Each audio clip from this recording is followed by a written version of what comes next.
Podcast presenta un espacio realizado y dirigido por Agustín Sancho Cubero. La luz del Mediterráneo se filtraba con una timidez casi reverencial entre las grietas de la cuesta de Gos, aquel rincón polvoriento de Águilas donde la tierra parece protestar por el olvido de los hombres. En aquel paisaje de azufre y esparto, un niño llamado Francisco abrió los ojos al mundo en el año 1926, rodeado por el silencio de las minas y el eco de los picos que golpeaban las entrañas del cerro. Su padre, un hombre de manos endurecidas por el trabajo constante, buscaba el sustento en las profundidades de la tierra, ignorando que su hijo encontraría el suyo bajo la luz de los proyectores. La infancia de aquel muchacho, que todos conocerían después como Paco Raval, estuvo marcada por la sencillez de los juegos entre piedras y el aroma del salitre que traía el viento desde el puerto. Eran tiempos de una España que se asomaba al abismo, una época donde el hambre comenzaba a ser una sombra demasiado larga sobre los tejados de arcilla. La familia Raval, empujada por la necesidad y la falta de horizonte, decidió emprender el camino hacia la capital, dejando atrás el polvo rojo de Murcia para buscar el porvenir en las calles de un Madrid que hervía de inquietud y ruido. El traslado fue una fractura en el alma del niño, que de repente se vio rodeado de asfalto y de rostros desconocidos en lugar del horizonte infinito del mar. En Madrid, la vida se volvió una carrera por la supervivencia, especialmente cuando el estallido de la guerra civil convirtió cada jornada en un ejercicio de resistencia. Francisco, siendo apenas un adolescente, tuvo que abandonar los libros para ayudar en la economía doméstica, trabajando en lo que surgiera, desde recadero hasta ayudante en una farmacia. Sin embargo, el destino tenía trazado un plano diferente, un guión invisible que lo condujo hasta los estudios de cine Chamartín. Allí entró como aprendiz de electricista, cargando focos y desenredando cables, observando desde la penumbra del plató cómo se construían los sueños de celuloide. Su mirada, profunda y cargada de una verdad que no se aprende en las escuelas, no pasó inadvertida para quienes buscaban rostros auténticos. Sus facciones eran el mapa de un país herido, una mezcla de nobleza y picardía que lo hacía destacar entre la multitud de figurantes. Fue en aquel entorno de cartón piedra y luces de arco donde Paco empezó a sentir la llamada del escenario. Una pulsión que lo empujaba a repetir en voz baja los diálogos de los actores principales mientras sostenía una pértiga. Su voz, ronca y con el poso del tabaco y la sabiduría popular, empezó a ganar cuerpo, convirtiéndose en su herramienta más poderosa. En aquellos años de juventud, conoció a una mujer que sería el ancla de su existencia, Asunción Balaguer, una actriz de una dulzura infinita que supo ver en aquel muchacho de Águilas al gigante que llevaba dentro. Se casaron y formaron un hogar que fue refugio frente a las tormentas de la fama y la vanidad, un espacio de amor y respeto que duraría toda la vida. Paco comenzó a subir los peldaños de la interpretación con una zancada firme, pasando del teatro a la pantalla grande con una naturalidad pasmosa. Sus primeros papeles en el cine español de los años 50 lo consagraron como el galán recio, el hombre de principios que representaba la dignidad del pueblo. La película La Guerra de Dios fue el punto de inflexión que lo situó en el mapa de las grandes estrellas, pero Paco no se conformaba con ser simplemente un rostro bonito en el cartel. Su inquietud artística lo llevó a buscar nuevos retos, a explorar las sombras del alma humana a través de personajes complejos y desgarrados. Así fue como se cruzó en su camino el genio de Luis Buñuel, el cineasta que vio en Raval al actor ideal para encarnar la dualidad de la fe y el pecado. Juntos trabajaron en obras maestras como Nazarín y Viridiana, donde Paco demostró que su talento no tenía fronteras. En México y en Francia, su nombre empezó a pronunciarse con respeto, convirtiéndose en el embajador de una cinematografía que intentaba romper las cadenas de la censura y el aislamiento. Su estancia en el extranjero le permitió conocer a los grandes intelectuales de la época, desde pintores hasta poetas, absorbiendo cada palabra y cada gesto para incorporarlos a su propia esencia. Paco Raval ya no era solo el niño de la Cuesta de Gos, era un ciudadano del mundo que llevaba el nombre de España grabado en la voz. A pesar del éxito internacional, Paco nunca olvidó sus raíces ni la humildad de sus orígenes, manteniendo siempre una conexión vital con la tierra y con la gente sencilla. Su carrera fue una montaña rusa de éxitos y momentos de reflexión, un viaje constante entre la gloria de los festivales y la realidad de los rodajes en parajes polvorientos. Con el paso de los años, su rostro se fue poblando de arrugas que contaban historias, surcos profundos que el tiempo iba dibujando como si fueran los caminos de su propia vida. En la década de los 80, cuando muchos pensaban que su etapa de esplendor había pasado, Paco Rabanne firmó la que para muchos es su interpretación más memorable. En la película Los Santos Inocentes, basada en la novela de Miguel Delibes, dio vida a Azarías, un personaje tierno y brutal a la vez, una víctima de la injusticia social que buscaba la libertad a través de su amor por la naturaleza y sus milanas. Su actuación, cargada de una humanidad desgarradora, le valió el premio al mejor actor en el Festival de Cannes, un reconocimiento que compartió con Alfredo Landa y que los encumbró como los máximos exponentes del cine español. Azarías fue para Paco una catarsis, un regreso a la infancia, a la pureza del hombre que no entiende de jerarquías ni de leyes injustas. Su frase sobre la milaña bonita se quedó grabada en el imaginario colectivo de todo un país, convirtiéndose en un símbolo de la inocencia perdida. Tras aquel triunfo, su carrera vivió una segunda juventud, participando en proyectos de directores jóvenes que veían en él a un maestro y a un referente ineludible. Trabajó bajo las órdenes de Carlos Saura en Goya en Burdeos, donde encarnó al pintor aragonés con una intensidad que rozaba lo físico, logrando el premio Goya al mejor actor protagonista. Paco no actuaba, él habitaba los personajes, prestándoles su piel y sus pulmones para que pudieran respirar de nuevo. Su pasión por la vida era contagiosa, un hombre de tabernas y de versos que podía recitar a Rafael Alberti con la misma pasión con la que hablaba de un partido de fútbol o de una tarde de pesca. Su amistad con Alberti fue uno de los pilares de su madurez, una unión entre la palabra escrita y la palabra dicha que dio lugar a recitales inolvidables donde la poesía recobraba su sentido más popular. Paco amaba la libertad por encima de todas las cosas, una libertad que defendió con valentía incluso en los momentos más oscuros de la historia reciente de España.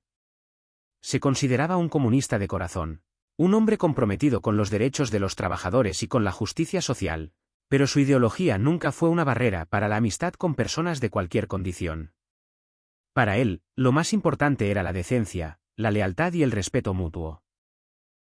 A medida que se acercaba al final de su camino, la salud empezó a enviarle avisos, pero su espíritu permanecía joven, con proyectos en la mente y el deseo de seguir pisando las tablas mientras el cuerpo se lo permitiera. La muerte lo sorprendió de la manera más inesperada, en pleno vuelo, regresando de Montreal tras recibir un homenaje a toda su trayectoria. Fue el 29 de agosto del año 2001, cuando el aire empezó a faltarle en la cabina del avión, como si la atmósfera se hubiera quedado pequeña para albergar a un hombre tan grande. Tenía 75 años y dejaba tras de sí una estela de afecto y admiración difícil de igualar. España entera lloró la pérdida de aquel actor que había sido la voz de sus miedos y de sus esperanzas, el hombre que supo representar como nadie la dignidad del derrotado y la alegría del que no tiene nada pero lo posee todo. Sus cenizas regresaron a su amada Águilas, para descansar bajo un almendro en la Cuesta de Gos, el lugar donde todo había comenzado. Allí, entre el perfume de la tierra y el murmullo lejano de las olas, Paco Rabanne volvió a fundirse con el paisaje de su infancia, cerrando un círculo de vida y arte que lo convirtió en un mito eterno del cine europeo. Su legado no reside únicamente en las más de 200 películas en las que participó, sino en la autenticidad que imprimió a cada uno de sus actos. Paco fue un hombre que amó la vida con una voracidad envidiable, que disfrutó de cada conversación, de cada copa de vino y de cada abrazo. Su figura sigue proyectando una sombra alargada sobre la cultura española, recordándonos que el arte verdadero nace de la observación, del respeto por la realidad y de la capacidad de emocionarse ante la sencillez de un gesto. En las pantallas, su mirada sigue viva, desafiando el paso del tiempo con esa mezcla de melancolía y fuerza que solo los grandes poseen. Sus personajes, desde el joven apuesto de las comedias de los 50 hasta el anciano sabio de sus últimos años, forman una galería de la condición humana que servirá de estudio para las generaciones venideras de actores. No se puede entender el siglo XX en España sin la presencia constante de Paco Rabanne, ese hombre que fue capaz de pasar de las cuevas de Murcia a las alfombras rojas de medio mundo sin perder un ápice de su identidad. Su historia es la de un país que despertaba, que sufría y que finalmente encontraba su lugar en el mundo, siempre con la cabeza alta y el corazón abierto. En cada rincón de su biografía hay una lección de humildad y de coraje, un ejemplo de cómo el talento, cuando va acompañado de bondad, puede mover montañas y derribar muros. La voz de Paco sigue resonando en los teatros vacíos y en las salas de cine, un susurro ronco que nos habla de la importancia de ser fieles a nosotros mismos y de no olvidar nunca de dónde venimos. La relación de Paco con su familia fue siempre el eje central de su existencia, un puerto seguro al que regresar después de cada rodaje. Con Asunción compartió no solo el amor, sino también la vocación, apoyándose mutuamente en las épocas de escasez y celebrando juntos las victorias. Sus hijos, Benito y Teresa, heredaron esa pasión por el arte y ese respeto por el oficio que Paco y Asunción cultivaron con tanto mimo. En su casa de Alpedrete, las reuniones eran constantes, un hervidero de artistas, poetas y amigos que encontraban en Los Raval la calidez de un hogar verdadero. Paco era un conversador incansable, un narrador de historias que cautivaba a todos con sus anécdotas vividas en los rincones más insospechados del planeta. Su generosidad era legendaria, siempre dispuesto a ayudar a un compañero en apuros o a dar voz a las causas que consideraba justas. A lo largo de su trayectoria, recibió innumerables distinciones, desde la Medalla de Oro al Mérito en las Bellas Artes hasta el Premio Nacional de Cinematografía, pero para él el mayor galardón era el cariño de la gente que lo detenía por la calle para darle las gracias. Sentía una conexión especial con el público, con ese espectador anónimo que veía en él a un igual, a un hermano o a un padre. Esa cercanía fue la clave de su éxito duradero, la razón por la que su nombre nunca dejó de estar presente en la memoria colectiva. Paco Raval fue, por encima de todo, un hombre bueno en el buen sentido de la palabra, alguien que supo navegar por las aguas turbulentas de la fama con la brújula de la honestidad. Al contemplar su carrera desde la distancia del tiempo, se aprecia una evolución constante, una búsqueda de la verdad que lo llevó a despojarse de artificios para llegar a la esencia del drama humano. Sus colaboraciones con directores como Mario Camus en La Colmena o con Pedro Almodóvar en Átame demuestran su versatilidad y su capacidad para adaptarse a diferentes lenguajes cinematográficos. Siempre con esa presencia física imponente, esa forma de caminar y de ocupar el espacio que lo convertía en el centro de gravedad de cualquier escena.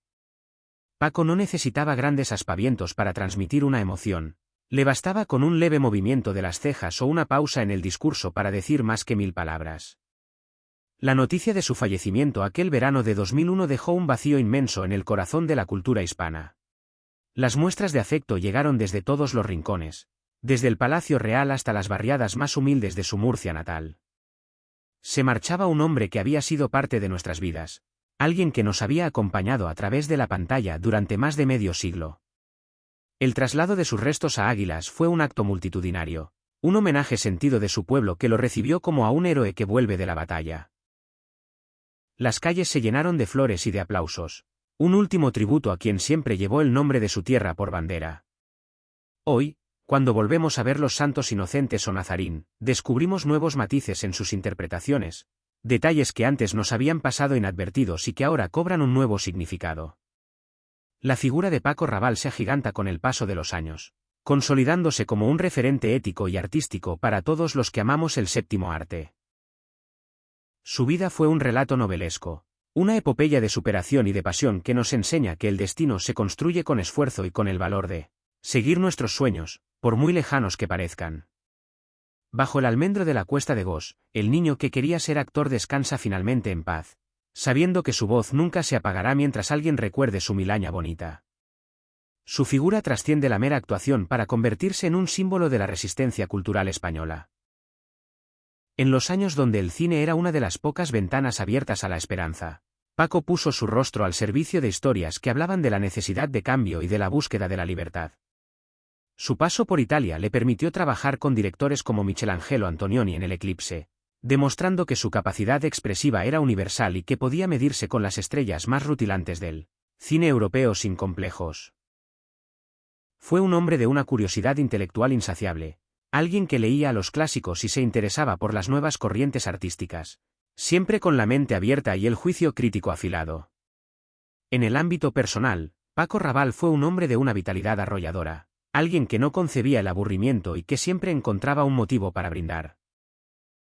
Su amor por la gastronomía, por los productos de su tierra, por un buen guiso o por el pescado fresco del Mediterráneo, era otra muestra de su apego a lo real, a lo que nos mantiene unidos a la vida.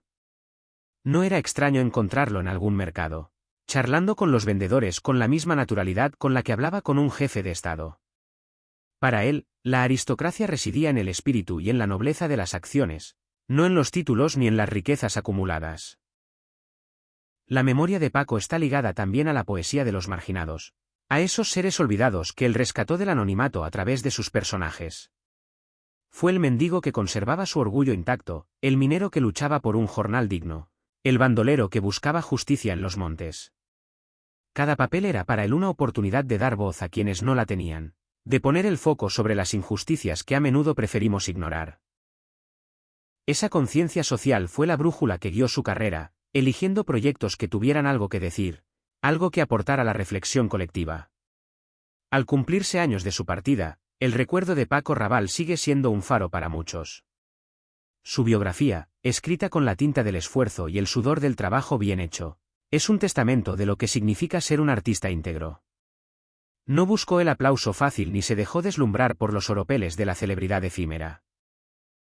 Supo que la verdadera gloria consiste en perdurar en el corazón de la gente, en dejar un mensaje de esperanza y de belleza a través del trabajo cotidiano. La generosidad de su interpretación, siempre entregada al 100%, es la mejor herencia que nos ha podido dejar.